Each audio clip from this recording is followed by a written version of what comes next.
Yo, what is good, my people? I'm gonna be rushed a wee bit because there are so many different things that came out.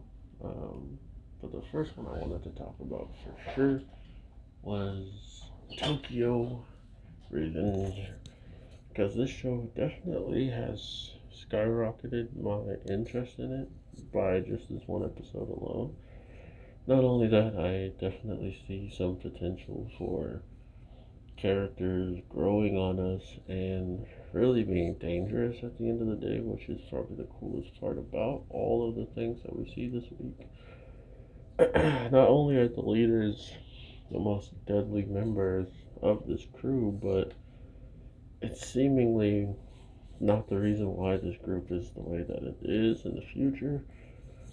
So that's another huge taken away point is whatever happens between the leader meeting someone else, it changes a huge dramatic shift in the gang's way of moving and doing things. So that alone has me interested in seeing how they're going to play out and have this character introduced, if not stopped by our main character, seeing how there's already a future where that relationship has already happened and this is his chance of stopping it, even though by walking past him and not really catching a good glance of his face, he couldn't just be like, oh, he's the guy I need to stop him from meeting. So that's already a pretty bad sign in the end of the day, but if he can continuously go back to a certain time before this stuff happens, it might not be too much of a problem. He's just gonna need to figure out the target and get the job done. But yeah, this guy definitely looks like the evil one that shows up and completely changes gears of everybody, especially if he's in a trusted position, one that he's not supposed to be in.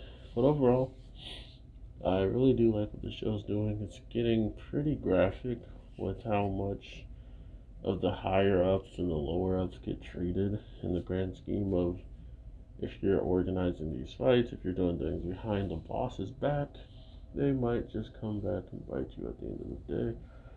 Especially if there's someone who's standing up to you, willing to throw away his life, and once you are reaching out for a bat, that same person that is still fighting you isn't even worried or hasn't even changed their opinion about the whole situation and is going to willingly keep going forward even though you're getting a weapon in a fist fight. So, overall, man, this was a shocking episode. I really did like it.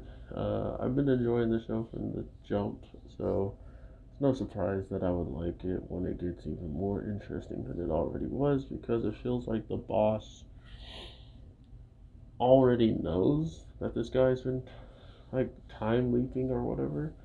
There's a weird couple of instances where he's taking the words that this guy's saying and he's almost piecing it together, right? In my mind, that's what it seems like. So we'll see what that's about if that does continue to happen. If he notices small details of someone who's talking about things that he shouldn't be able to talk about, or whatever the case may be, because the more people that know about this loop, seemingly might be more people he can shake hands with and end up back in his own time zone. But with that being said, everybody, hope you're having an amazing day, night, evening, whatever the case may be. I'm your boy, G. I'll talk to you in the next one.